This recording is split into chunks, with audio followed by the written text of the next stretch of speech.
di bulan Mei tahun 1914, tatkala Indonesia masih dijajah oleh pemerintah Hindia Belanda, datanglah 85 tokoh komunis Belanda, saudara, yang berasal dari Partai Sosialis Belanda. Mereka datang ke Indonesia, mereka tinggal di Indonesia, lalu mereka membentuk asosiasi perburuhan, asosiasi buruh, saudara. Mereka rekrut buruh-buruh di pelabuhan, buruh-buruh pabrik, buruh-buruh perusahaan, saudara. Mereka beri nama ISDV. Itu dalam bahasa Belanda, saudara, itu singkatan dari Indische Sociaal-Democratische Vereniging, saudara. Disingkat ISDV, kurang lebih artinya Asosiasi Perburuhan Hindia Belanda. Nah, kemudian, saudara, setelah ini didirikan, semua pengurusnya orang Belanda, tapi anggotanya orang kita, saudara. Buruh-buruh dibutuh, pekerja dibutuh, petani dibutuh, saudara. Dijanjikan perlindungan, dijanjikan pembelaan. Kalau ikut asosiasi ini, karena yang mimpinnya orang Belanda, kalau ada apa-apa nanti dibela sama orang Belanda, saudara. Banyak buruh dan petani yang tidak paham, sekedar ingin cari selamat, sekedar ingin dapat fasilitas, mereka masuk ke ISDV, saudara. Kira-kira sampai di sini jelas tidak? Ini tahun 1914. Lalu di tahun 1917, saudara, orang-orang Belanda komunis ini yang dipimpin oleh Henk Sneevliet, ketua ISDV, saudara, mereka provokasi buruh. Mereka provokasi buruh pabrik, buruh pelabuhan, buruh perusahaan, buruh perkebunan untuk melakukan pembobotan sekaligus kerusuhan besar, saudara. Mereka bikin kerusuhan, bakar pabrik, bakar perkebunan, saudara. Untuk apa, saudara? Tidak lain dan tidak bukan, ISDV menuntut pemerintah Hindia Belanda untuk menolak sistem kapitalis dan menerapkan sistem komunis. Jadi di Belanda itu ada dua kekuatan, ada kekuatan kapitalis, ada kekuatan komunis, saudara. Mereka mengganti kapitalis harus dilumpuhkan, ganti dengan pemerintahan komunis, saudara. Kira-kira jelas tidak? Hati-hati, catat baik-baik. Saat itu ISDV melakukan kerusuhan sosial terhadap Belanda bukan untuk kemerdekaan Republik Indonesia. Saya ulangi sekali lagi, bukan untuk kemerdekaan Republik Indonesia. Mereka hanya bikin kerusuhan sosial untuk menggulingkan pemerintahan kapitalis Belanda menjadi pemerintahan komunis Belanda, saudara. Artinya kerusuhan itu hanya untuk kepentingan komunis Belanda, hanya untuk kepentingan PKI Belanda, bukan untuk kemerdekaan Republik Indonesia. Kira-kira jelas tidak? Kenapa ini perlu saya garis bawahi? Sebab anak-anak PKI ada saat ini di mana-mana sumpah. Dulu kami berjuang, dulu PKI berontak kepada Belanda. Dulu tahun 1917 kami berontak, kami bakar pabrik, kami bakar perkebunan, kami bakar untuk perusahaan, kami pejuang-pejuang yang berani, kami pahlawan. Banyak anak muda kita yang tidak paham, percaya kalau PKI pahlawan, saudara. Saya bertanya, tadi kerusuhan itu terjadi, saudara, untuk kemerdekaan Indonesia bukan? Untuk kemerdekaan Indonesia bukan? Bukan. Untuk kepentingan komunis. Begitu mereka bikin kerusuhan, akhirnya tokoh-tokoh komunis Belanda tersebut ditangkap oleh pemerintah Hindia Belanda dan dikembalikan ke negeri Belanda, saudara. Kecuali beberapa gelintir orang-orang Belanda yang dianggap tidak terlibat dalam kerusuhan. Sisanya semua dipulangkan, termasuk Henk Sneevliet, ketua ISDV, saudara. Singkat cerita, masuk tahun 1920, saudara. Atau saya ingatkan dulu. Masuk tahun 1920, ISDV menggelar kongres di Semarang, Jawa Tengah dan mengganti nama menjadi Perserikatan Komunis di Hindia Belanda yang disingkat PKH, Perserikatan Komunis Hindia Belanda, saudara. Jadi artinya di tahun 1920 dia keluarkan warna aslinya, saudara, bahwa mereka adalah Perserikatan Komunis, Perhimpunan Komunis, Paguyuban Komunis. Kira-kira jelas tidak? Jelas tidak? Lalu siapa yang memimpinnya? Ketika itu ada dua orang Indonesia yang dijadikan pemimpin. Pertama adalah Semaun dari Surabaya, yang kedua adalah Darsono dari kota Solo, saudara. Padahal dua orang ini, maaf Pak Budia, sebelumnya ikut Sarekat Islam. Nah, Sarekat Islam pada saat ISDV didirikan kerjasama dengan Sarekat Islam, karena Sarekat Islam kira ini cuma asosiasi buruh, saudara, nggak ada kaitan dengan komunis. Alasan kedua, karena ISDP anti kapitalis, Sarekat Islam juga anti kapitalis, punya musuh bersama, sama-sama anti kapitalis, saudara. Makanya dia gabung. Tapi saudara, begitu 1920 ISDV mengganti nama menjadi Perserikatan Komunis Hindia, bubar. Sarekat Islam nggak mau lagi untuk bersatu dengan mereka, saudara. Sarekat Islam yang saat itu dipimpin oleh HOS Cokroaminoto, Haji Omar Said Cokroaminoto, menolak untuk kerjasama lagi dengan PKI, saudara. Alhamdulillah. Tapi ingat, saat itu namanya belum PKI, saudara. Namanya masih PKH. 1914 namanya ISDV, 1920 berubah menjadi PKH, Perserikatan Komunis Hindia Belanda, saudara. Lalu tahun 1924, saudara, akhirnya Perserikatan Komunis Hindia Belanda mengganti nama lagi. Kali ini namanya adalah Partai Komunis Indonesia yang disingkat PKI. Kemudian di tahun 1926 dan 27, Partai Komunis Indonesia, saudara, karena merasa sudah lebih kuat, kali ini anggotanya lebih banyak. Dia pujuk buruh-buruh, dia pujuk petani-petani, saudara, dia pujuk orang-orang miskin, saudara, untuk masuk ke dalam Partai Komunis Indonesia. Begitu anggotanya sudah lebih banyak dibandingkan tahun 1917, akhirnya tahun 1926 lagi-lagi mereka melakukan kerusuhan. Mereka bakar pabrik, bakar perkebunan, bakar perusahaan, saudara. Mereka lakukan kerusakan di mana-mana. Luar biasa. Pemerintah Hindia Belanda marah, saudara. Akhirnya PKI dibubarkan oleh Belanda, saudara. 1924 PKI dibubarkan oleh Belanda. 13.000 petani buruh ditangkap dan dibuang dibuang ke tanah merah di Papua, Irian sana, saudara. Puluhan digantung oleh Belanda di jalan-jalan, saudara. Yang dibunuh oleh Belanda, yang digantung oleh Belanda, petani-petani kecil, buruh-buruh kecil, tapi pimpinan-pimpinannya musuh, saudara, alimin, saudara, pimpinan-pimpinan kelas kakap, semua dipindahkan ke Moskow, ke Rusia, saudara. Kira-kira sampai di sini jelas tidak? Sekarang saya bertanya, berarti kerusuhan sosial yang terjadi di tahun 1924, yang ketika itu PKI bikin kerusuhan, tujuannya apa? Tujuannya ingin ambil alih pemerintahan kapitalis Hindia Belanda menjadi pemerintahan komunis Hindia Belanda. PKI telah menjadi jaringan komunis internasional sejak tahun 1924, saudara. Makanya tahun 1927 begitu dia melakukan huru hara, dibubarkan oleh pemerintah Hindia Belanda, saudara. Kenapa? Sebab pemerintah Hindia Belanda adalah pemerintahan kapitalis yang bekerja sama dengan Amerika Serikat dan tidak mau berkiblat kepada China maupun Uni Soviet, saudara. Kira-kira jelas tidak? Baik, bagian kedua. Bagaimana PKI balik lagi, saudara? Begitu dilarang, musuh dibuang ke Rusia, alimin dibuang ke Rusia, saudara. Mereka tidak berani untuk balik ke Indonesia karena Belanda masih berkuasa. Begitu kita merdeka, tanggal 17 Agustus 1945, saudara, begitu kita merdeka, siapa yang merumuskan kemerdekaan? Yang merumuskan kemerdekaan adalah tokoh-tokoh Islam dan tokoh-tokoh nasionalis. Tidak ada tokoh PKI, saudara. Tokoh-tokoh Islam, satu, Kiai Haji Wahid Hashim, pimpinan Nahdlatul Ulama. Dua, Kiai Haji Abdul Qahar Mudzakkir, pimpinan Muhammadiyah, saudara. Tiga, Kiai Haji Agus Salim, pimpinan Sarekat Islam, saudara. Dan dari tokoh nasionalisnya ada Bung Karno, Bung Yamin, Bung Hatta. Mereka inilah yang merumuskan kemerdekaan Republik Indonesia. PKI tidak ikut, PKI tidak merumuskan, PKI tidak ikut dalam rapat persiapan untuk kemerdekaan Indonesia, saudara. Tidak. Kenapa? Sebab memang PKI tidak pernah berpikir Indonesia merdeka, saudara. Catat itu baik-baik. Jadi yang berjuang saat itu siapa? NU, Muhammad, Serikat Islam, bukan? Islam, bukan? Mereka yang merumuskan, saudara. Merdekalah kita pada tanggal 17 Agustus 1945. Begitu kita merdeka, tokoh-tokoh PKI dari Moskow pulang, saudara. Pulang nih, musuhnya pulang, aliminnya pulang, rame-rame pulang. Kenapa mereka berani pulang? Karena Belanda udah lari, saudara. Karena Belanda udah nggak ngejajah Indonesia lagi. Kemana mereka waktu Jepang menjajah kita, saudara? Kemana? Kalau memang mereka berjuang kemerdekaan, mestinya saat Jepang datang mereka turun dong. Enggak, mereka nggak turun lawan Belanda maupun lawan Jepang, saudara. Tapi begitu kita merdeka, mereka balik lagi, saudara. Begitu mereka balik, tanggal 21 Oktober, baru 2 bulan kita merdeka, mereka deklarasikan kembali Partai Komunis Indonesia yang dipimpin oleh musuh. Kira-kira sampai di sini jelas tidak? Jelas tidak? Begitu mereka dirikan PKI, mereka nggak dianggap. Bung Karno nggak nganggap, Bung Hatta nggak nganggap, Ormas Islam nggak nganggap, sudah. Akhirnya mereka pakai cara dikit. Bagaimana supaya mereka dianggap?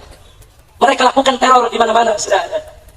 Begitu bulan Oktober 45, mereka deklarasikan PKI tidak disambut oleh bangsa Indonesia, tidak disambut oleh para pendiri Republik Indonesia. Mereka melakukan teror, saudara. Di awal bulan November, saudara, satu, saudara, mereka bergerak di basis mereka.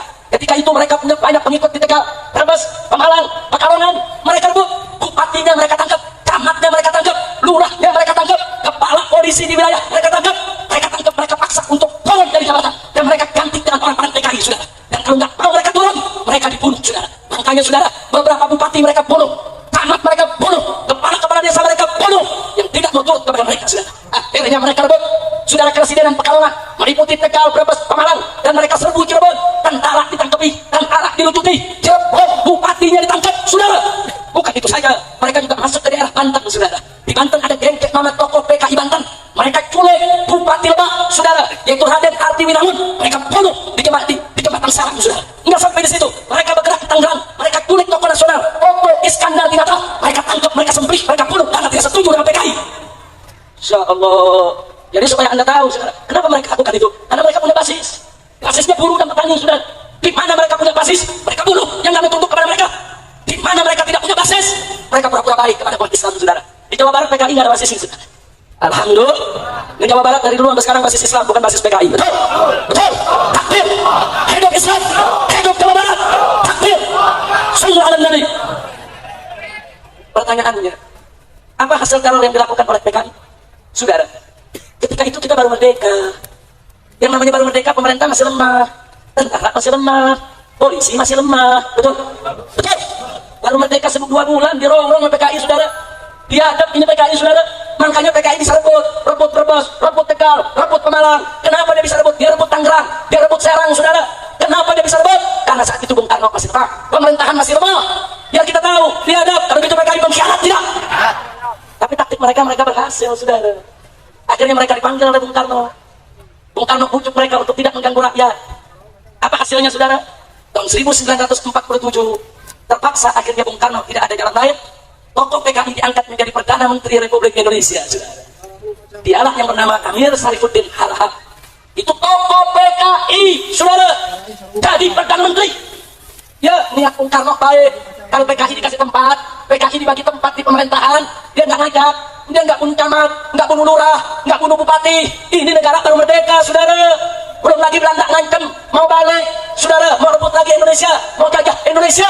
Bung Karno bujuk PKI, Amir Sarifuddin jadi Perdana Menteri Republik Indonesia. Saya tanya, PKI licik tidak? Licik tidak? Jahat tidak? Sekarang mari kita lihat. Lalu bagaimana begitu jadi Perdana Menteri? Begitu Amir Sarifuddin menjadi Perdana Menteri, dia tokoh PKI. Saudara, semua orang PKI dimasukkan ke dalam lini-lini pemerintahan.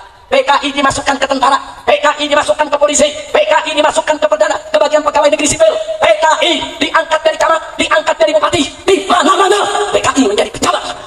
Ya, sudah, tentara semua angkatan, angkatan darat disusupi PKI, angkatan udara disusupi PKI, angkatan laut disusupi PKI, kepolisian disusupi PKI. Kok bisa seorang Perdana Menterinya PKI, saudara? Insya Allah, bahaya tidak? PKI menguasai, saudara.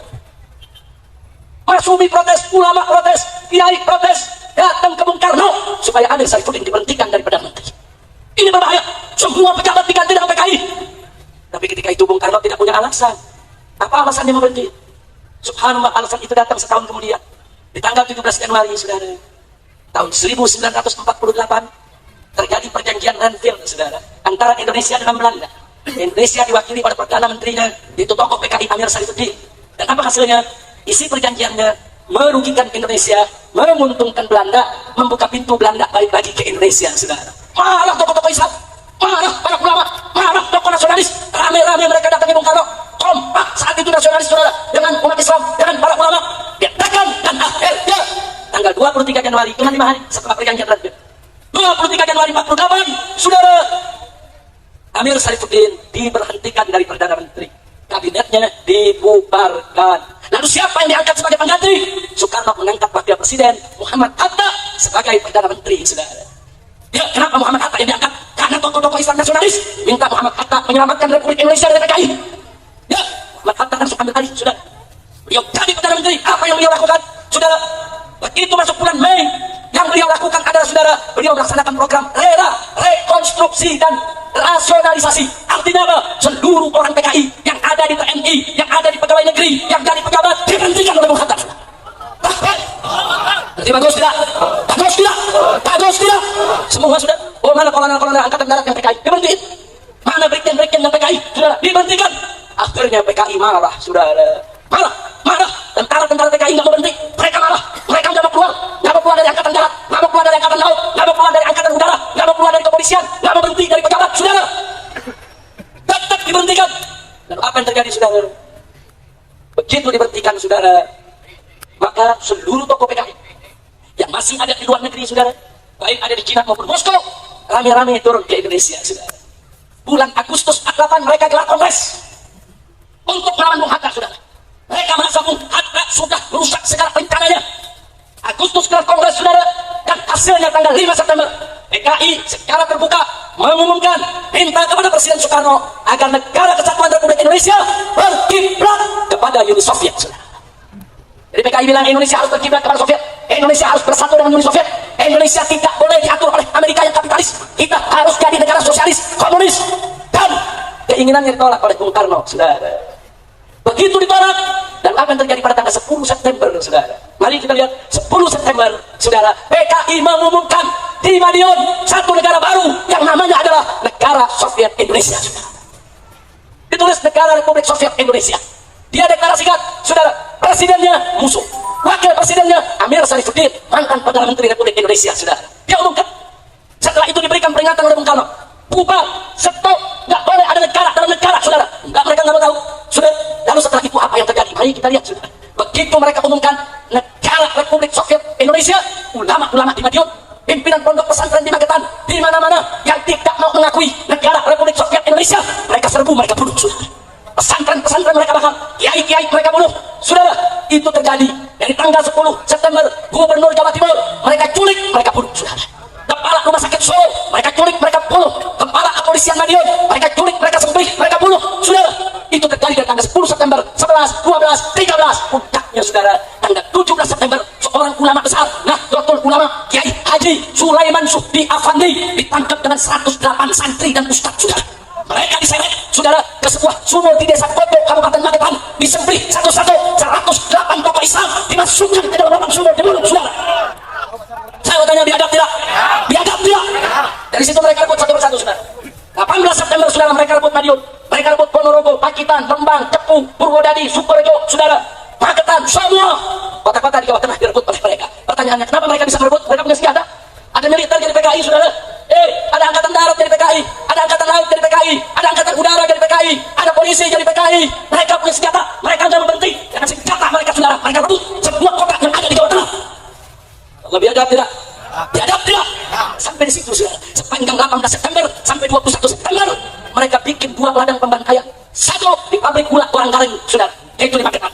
2 di pabrik gula Alas 2, saudara, itu ratusan masyarakat mereka tarik, orang NU, Banser, Masumi, saudara, semua mereka tarik, mereka culik, dimasukkan dalam pabrik gula Orang Garing, mereka sembelih satu-satu. Saudara, saking banyaknya yang mereka bunuh, saking banyaknya yang mereka potong, itu banjir darah di dalam pabrik gula Orang Garing, itu tinggi darah lewat mata kaki. Saudara, biadab.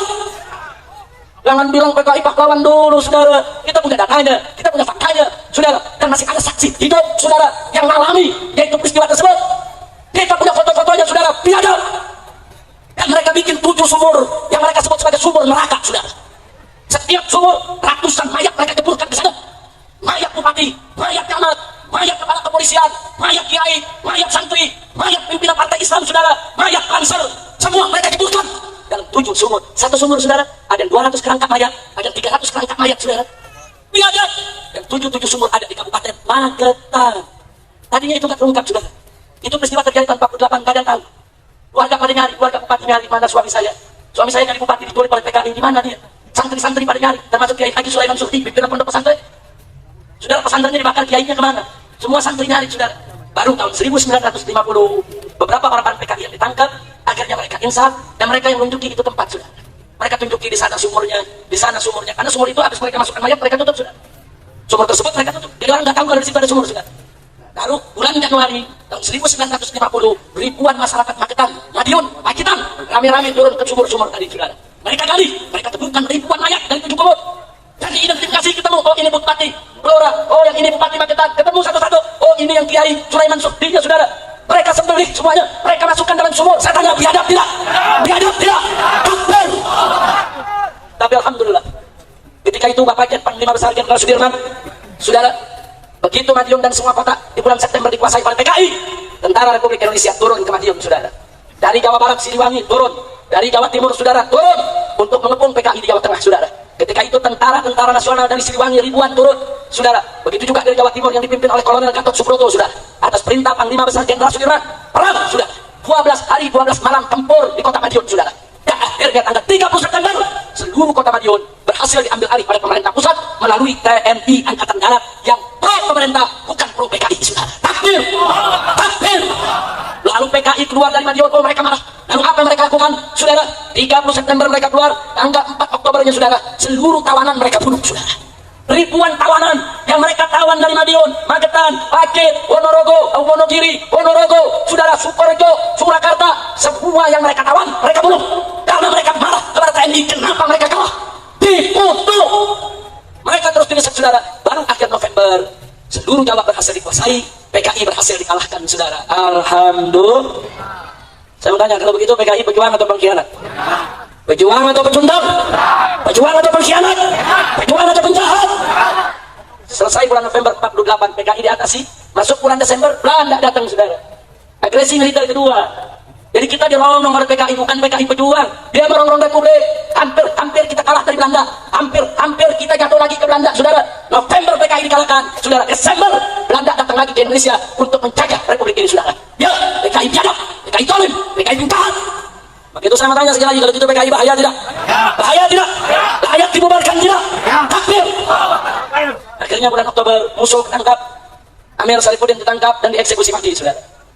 Tapi saudara, Soekarno terlalu penuh belas kasih. Soekarno tetap tidak mau bubarkan PKI, saudara. Semua tokoh minta kepada Bung Karno keluarkan dekret bubarkan PKI. Dia sudah membunuh ribuan orang, membunuh pejabat, membunuh jenderal, membunuh tentara, membunuh kiai, membunuh santri. Saya tanya, apa tidak dibubarkan? Rakyat tidak dibubarkan. Tapi Soekarno nggak mau bubarin. Apa kata Soekarno? Itu kan kesalahan segelintir orang. Itu kan yang salah musuh sama Alimin. Itu kan yang salah Kemen Amir Sarifuddin. Yang lain jangan disalahkan. Akhirnya saudara, PKI tidak dibubarkan. Nah, semenjak saat itu PKI diambil alih oleh DNID, saudara. Musuh selesai, mati sudah. Sekarang masanya Dipo Nusantara. DNID itu kepanjangan Dipo Nusantara Aidit, saudara. Dia dengan Nyoto mengambil alih PKI. Lalu gimana cara dia bangkit? Kali ini karena Soekarno yang tidak mau bubarkan mereka rangkul Bung Karno, saudara. Mereka rangkul Bung Karno, mereka dekati Bung Karno, mereka puji-puji Bung Karno, bahkan seluruh program Bung Karno mereka dukung. Sampai Bung Karno sayang kepada mereka, saudara. Supaya Anda tahu, akhirnya saudara, tahun 51 mereka mulai mengkonsolidasikan diri. Dan tahun 55 PKI resmi ikut pemilihan umum pertama di Indonesia, saudara. Dan mengejutkannya, PKI menang 4 besar, saudara. Berarti saya tanya, berarti PKI setelah berontak ternyata yang milih masih banyak ya? Jawab yang keempat, masih banyak yang milih tidak? Masih banyak yang milih tidak? Menjadi 4 besar setelah PMI, Masumi, NU, PKI, saudara. 4 besar partai menang di Indonesia, saudara. Salah satunya adalah PKI. Sudah berontak, sudah membunuh, dimaafkan, sampai boleh ikut pemilu, jadi 4 besar, saudara. Lalu apa yang terjadi, saudara? Begitu menang pemilu dan Soekarno makin dekat dengan PKI, PKI makin disayang oleh Bung Karno, saudara. Walaupun Bung Karno bukan PKI, saudara, tapi Bung Karno disayang oleh PKI dan sayang kepada PKI, saudara. Akhirnya ulama-ulama arah di bulan September tahun 1957 digelar Kongres Ulama se-Indonesia di Palembang, Sumatera Selatan, saudara. Putusan para ulama se-Indonesia dalam pertemuan Kongres Palembang, saudara, adalah meminta kepada Presiden Soekarno untuk mengeluarkan dekret pelarangan paham komunis dan pembubaran partai PKI, saudara. Ini ulama udah kompak, dari NU-nya, dari semuanya, saudara, kumpul. Ini ulamanya, ini bukan organisasi yang kumpul, ulama. Lalu bagaimana sikap Bung Karno? Bung Karno menolak, saudara. Bung Karno tidak mau membubarkan PKI. Lalu apa yang terjadi setelah itu, saudara? Ya, karena Bung Karno tidak membubarkan PKI, akhirnya ada segelintir tokoh Islam bersama tentara-tentara nasionalis di Sumatera. Mereka marah kepada Bung Karno, saudara. Mereka koreksi pemerintahan Soekarno, mereka berontak. Mereka dirikan PRRI, Pemerintahan Revolusioner Republik Indonesia. Sebetulnya PRRI itu, saudara, itu pemberontakan tujuannya untuk lawan PKI, untuk menjauhkan Bung Karno dari PKI, untuk menyelamatkan Indonesia dari PKI. Hanya saja PRRI konsolidasinya nggak kuat ke bawah. Kalau PKI kuat ke bawah, saudara. Akhirnya pemberontakan PRRI berhasil dipadamkan oleh Bung Karno. Lalu apa yang terjadi setelah itu, saudara? Itu tahun 57, 58, saudara. Akhirnya masuk tahun 60, PKI memprovokasi Bung Karno. Bung Karno punya ide, kalau Indonesia mau damai, kalau Indonesia mau jaya, nasional, agama, dan komunis harus bersatu. Jadilah politik Nasakom, saudara. Dia keluarkan Nasakom. Ya, ketika itu NU ikut mendukung Nasakom, PNI mendukung Nasakom, PKI nomor 1 mendukung Nasakom. Masumi tidak mendukung, saudara. Karena Masumi tidak mendukung, di tahun itu juga Masumi dibubarkan oleh Bung Karno, saudara. Masumi itu partai Islam terbesar saat itu, saudara. Partai Islam terbesar, Majelis Syuro Muslimin Indonesia, saudara, dibubarkan.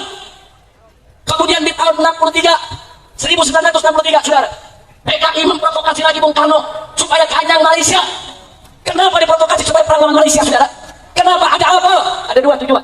Sebab PKI bekerja sama dengan Partai Komunis Malaysia untuk menyatukan Indonesia Malaysia menjadi negara komunis Marindo, Malaysia Indonesia. Bukan itu saja, PKI sudah hitung kalau Indonesia perang lawan Malaysia, tentaranya kurang. Nah, kalau tentara kurang, maka PKI minta supaya buruh dan tani dipersenjatai, saudara. Likik PKI, saudara. Ulama protes, tidak setuju, nggak boleh ganyang Malaysia, nggak boleh buruh dan petani dikasih senjata, berbahaya. Ormas Islam yang bernama GPII, Gerakan Pemuda Islam Indonesia, demonstrasi tolak itu semua, dibubarkan. GPI dibubarkan oleh Bung Karno, sudah. HMI dibubarkan oleh Bung Karno, sudah. Pokoknya yang nggak setuju dengan politik Bung Karno semua dibubarkan. Bukan itu saja, ulama-ulama protes ditangkap di penjara. Siapa yang di penjara? 1, almarhum Kiai Haji Buya Hamka. 2, Kiai Haji Yunan Elmi Nasution. 3, Kiai Haji EZ Mutakin, saudara, tokoh Jawa Barat. Kemudian Kiai Haji Soleh Iskandar, saudara. Ada belasan kiai, semuanya ditangkap, dijebloskan ke penjara karena anti PKI. Jadi di sini saya tidak mengatakan Bung Karno PKI, enggak. Bung Karno posisinya lemah, PKI-nya kuat. Saya tanya, berarti PKI kuat tidak? Jujur, PKI berarti kuat tidak? PKI minta Bung Karno bubarin Masyumi, dibubarin. PKI minta Bung Karno bubarin BPI, dibubarin. PKI minta Bung Karno perang lawan Malaysia, perang. PKI minta kepada Bung Karno, saudara, untuk minta apa lagi dengan Bung Karno, yaitu minta kepada Bung Karno, saudara, supaya kiai-kiai ulama-ulama yang anti politik nasakon ditangkap semua, saudara. Berarti saya mau tanya, berarti PKI kuat tidak? Kuat tidak? PKI kuat saat itu. Udah set kekuatan PKI, saudara. Biar anda tahu, akhirnya saudara, bulan Juli tahun 1965 secara resmi Bung Karno mengizinkan, saudara, dibentuknya angkatan kelima buruh dan tani diberikan senjata. Begitu diizinkan, saudara, maka PKI, saudara, mendatangkan 2.000 kadernya, 2.000 kadernya dibawa ke Jakarta, dikumpulkan di lapangan Halim Perdana Kusuma untuk dilatih perang, saudara. Mereka diajarkan cara lempar granat, diajarkan cara nembak, resmi, legal, seizin presiden. Insya Allah, itu bulan Juli tahun 1965, saudara. Mereka atur semua rencana, saudara. Partai Murba itu dulu kawannya PKI, yang dirikan Tan Malaka. Dulu Tan Malaka ikut PKI, tapi begitu tahu kekejaman PKI, dia keluar dari PKI, saudara. Dia dirikan partai baru, namanya Partai Murba. Apa itu Murba? Musyawarah Rakyat Banyak. Partai Murba memberitahu kepada Bung Karno, awas, PKI mau kudeta. Oh, PKI malah minta kepada Bung Karno, bubarkan Partai Murba, dibubarkan. Insya Allah, saya tanya, kalau itu PKI kuat tidak? Jujur, kuat tidak? Kuat tidak? Tibalah bagian akhir, saudara. Tanggal 30 September. Tentara-tentara Angkatan Darat sudah gerah, saudara. Gerah dengan PKI, jenderal-jenderal gerah. Kenapa jenderal-jenderal gerah? Karena banyak kolonel direkrut PKI. Karena banyak prajurit direkrut PKI, saudara. Ini jenderal semua gerah. PKI tahu kalau jenderal-jenderal ini gerah. Bagi PKI ini ancaman. Akhirnya tanggal 30 September pagi, Gerbani Gerakan Wanita Indonesia milik PKI dan Pemuda Rakyat milik PKI demo besar-besaran di Jakarta. Puluhan ribu orang demonstrasi 30 September pagi, saudara. Malamnya mereka culik 7 jenderal kita, saudara. Mereka culik, mereka bawa ke lubang buaya, semuanya mereka bunuh dan mereka masukkan ke dalam lubang buaya, saudara. Ada Jenderal Ahmad Yani, kemudian MP Haryono, saudara. Kemudian masih banyak lagi jenderal-jenderal yang lainnya. Yang selamat saat itu tidak terbunuh adalah Jenderal Abdul Haris Nasution, saudara. Tapi sungguh pun beliau tidak terbunuh. Pengawalnya terbunuh, Kapten Pierre Tendea. Putrinya yang baru berusia 5 tahun tetap ditembak oleh PKI. Anak kecil, perempuan, berusia 5 tahun ditembak, saudara. Luka parah.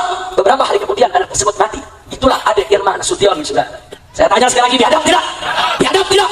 Biadab tidak? Enggak sampai di situ, di Yogyakarta Brigjen Katamso mereka tangkap, mereka bunuh. Sudah. Kolonel Sujono, saudara, di Yogyakarta juga mereka bunuh. Bahkan ada polisi, ajudan inspektur polisi, Karel Satsuit Tumut yang menjaga rumah Wakil Perdana Menteri bersebelahan dengan rumah Jenderal Abdul Haris Nasution, juga mereka tembak malam itu, saudara. Begitu selesai mereka bunuh, saudara, besoknya tanggal 1 Oktober, Radio Republik Indonesia mereka kuasai, saudara. PKI mengumumkan, hari ini telah dibentuk Dewan Revolusi baru mengambil alih kekuasaan. Dan dikitnya mereka, supaya rakyat tidak marah, apa mereka bilang? Soekarno tetap presiden kita. Likit jahat, saudara. Tapi ketika itu, saudara, tentara TNI Angkatan Darat, saudara, jenderal-jenderalnya terbunuh. Tinggal ada, yaitu Abdul Haris Nasution dalam keadaan shock, luka, karena berusaha lari menyelamatkan diri dari sergapan PKI, saudara. Dan ketika itu, saudara, ada Letnan Jenderal Soeharto yang diminta oleh kawan-kawannya segera untuk pimpin TNI Angkatan Darat, saudara. Akhirnya Soeharto, saudara, memimpin TNI Angkatan Darat. Dia serbu Radio Republik Indonesia pada tanggal 2 Oktober, saudara. Dia rebut, dia umumkan lagi ke seluruh Indonesia bahwa kudeta PKI gagal. Negara tidak bisa diambil alih oleh PKI. Tentara mengambil alih dan Soekarno tetap sebagai presiden. Jadi mereka ini licik, saudara. Mereka mengadu domba kita, saudara. Tinggal Presiden Soekarno bingung harus bersikap apa. Yang ini bela Soekarno, yang ini bela Soekarno, saudara. Ya, ketika itu posisi Soekarno lemah, saudara. Kira-kira jelas tidak? Akhirnya Soeharto mengerahkan RPKAD, saudara. RPKAD Resimen Pasukan Khusus Angkatan Darat, kalau sekarang disebut Kopassus, saudara. Dipimpin oleh Sarwo Edi. Siapa itu Sarwo Edi? Sarwo Edi adalah mertua SBY, saudara. RPKAD dipimpin oleh Sarwo Edi menyerbu Halim Perdana Kusuma, saudara. Ya, mereka tempur. Ternyata di sana, ya, ada tentara Angkatan Darat yang dari PKI, ada Angkatan Laut yang dari PKI, ada Angkatan Udara yang dari PKI, ada polisi yang dari PKI. Mereka semuanya ditangkap, saudara. Bahkan yang menggerebek rumah-rumah jenderal itu Dakrabirawa. Dakrabirawa itu tentara. Itu pengawal presiden, saudara. Tentara, mereka yang culik daripada para jenderal, mereka yang bunuh, mereka kerja buat PKI. Insya Allah. Berarti saya tanya, kalau gitu dulu tentara disusupi tidak? Tentara disusupi tidak? Akhirnya setelah direbut Halim, tanggal 5 Oktober, saudara, tanggal 5 Oktober, setelah Halim direbut, baru dikeluarkan itu jenazah dari para jenderal yang sudah ada di lubang buaya, saudara. Saya tanya sekali lagi, PKI kejam tidak? Kejam tidak? Nah, melihat kekejaman PKI seperti itu, saudara, NU pecah kongsi. Malah NU, saudara. Akhirnya saudara NU marah, maka NU dan Ansor turun demo di kota-kota di Pulau Jawa, saudara, menolak kekejaman PKI. PKI tersinggung. 13 Oktober NU Banser turun di jalan di seluruh kota di Pulau Jawa. PKI tersinggung. Lalu apa yang mereka lakukan? Di fasis PKI, saudara, Kiai NU disembelih, Banser disembelih. Bahkan di Banyuwangi, saudara, tidak kurang dari 66 anggota Banser mereka jual, mereka racuni, mereka sembelih, mereka masukkan ke sumur, saudara. Ya, begitu itu terjadi, saudara. Begitu NU dibunuh oleh PKI di mana tempat, semua Banser marah, semua NU marah. Akhirnya bulan Oktober tersebut terjadi bentrok besar-besaran antara NU dan PKI, saudara. Di setiap kampung, setiap desa, setiap kecamatan, jangan anggap bilang cuma NU yang bunuh PKI, saudara. PKI yang lebih bunuh NU, betul? Betul. Di kampung-kampung basis PKI, NU dibunuh, NU disembelih, Banser disembelih. Makanya NU tidak diam, Banser tidak diam. Mereka turun di basis NU, basis Banser. Semua orang PKI tangkap ini, saudara. Ya, saling bunuh, saling tangkap. Itu yang terjadi, saudara. Dan akhirnya PKI kalah, NU yang diberikan kemenangan oleh Allah Subhanahu Wa Taala.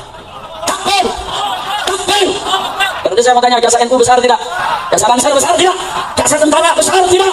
Takbir. Insya Allah, saudara, kami di FPI punya file. Kami kumpulkan bundal-bundal, satu bundal segini, semua foto-foto dan nama-nama korban ulama-ulama NU, korban kawan-kawan Banser yang dibunuh oleh PKI, saudara. Makanya anak-anak muda hati-hati, kalau Anda buka ngajinya sama Syekh Google, ini banyak sekarang ngaji sama Syekh Google, saudara. Tulis PKI, langsung dijawab ke Syekh Google. Nah, itu banyak tulisan-tulisan yang dibuat oleh PKI. Yang PKI ceritakan, kami dibunuh NU, kami disembelih Banser, ketika itu NU jahat, Banser jahat, masa kami disembelih, masa kami dibunuh. Tapi yang mereka bunuh Kiai, mereka nggak cerita, saudara. Saya mau tanya, siapa yang mulai ngebunuh, NU atau PKI? Jawab yang kompak, yang memulai siapa? Yang jahat siapa? Yang bunuh Kiai siapa? Jadi kalau Banser marah, wajar tidak? NU marah, wajar tidak? Umat Islam marah, wajar tidak? PKI membunuh, dibunuh lagi, wajar tidak? PKI membunuh Kiai, dibunuh oleh masyarakat, wajar tidak? Takbir. Jadi jangan kaget, PKI bunuh satu Kiai, Banser bunuh 1000 PKI. Satu Kiai harganya 1000 musuh, saudara. Bagus tidak? Malah bukan 1000, musuhnya 1.000.000, ya. Masya Allah, kira-kira jelas tidak? Jelas tidak? Nah, sekarang mereka balik cerita, mereka bilang NU yang jahat, ulama yang jahat, kami korban, kami pejuang. Mereka putar balik, apa mereka bilang tuh yang jahat Soeharto tuh, yang jahat Orde Baru, tuh yang jahat NU tuh Banser. Kalau kami ini cuma korban, makanya jangan mau diputar balikin fakta. Begitu saya tanya sekali lagi sebelum saya akhiri, saudara, kalau begitu udah jelas belum cerita PKI? Kalau ini sudah saya sampaikan, jelas tidak? Jelas tidak? Jadi kesimpulannya PKI itu pejuang atau pecundang? Pejuang atau pecundang? Pejuang atau penjahat? PKI itu berjuang untuk kemerdekaan tidak? Untuk Indonesia atau untuk Uni Soviet? Untuk Indonesia atau untuk Uni Soviet? Kalau begitu PKI berasal tidak pada Indonesia? Siapa yang mulai membantai, saudara? Siapa yang bunuh ulama? Siapa yang bunuh kiai? Siapa yang bunuh santri? Siapa yang bunuh tentara? Siapa yang bunuh jenderal? Siapa yang bunuh polisi? Takbir.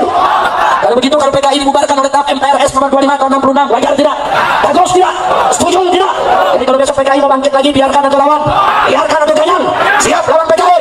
Siap ganyang PKI? Siap habisi PKI? Takbir. Sallu ala Nabi.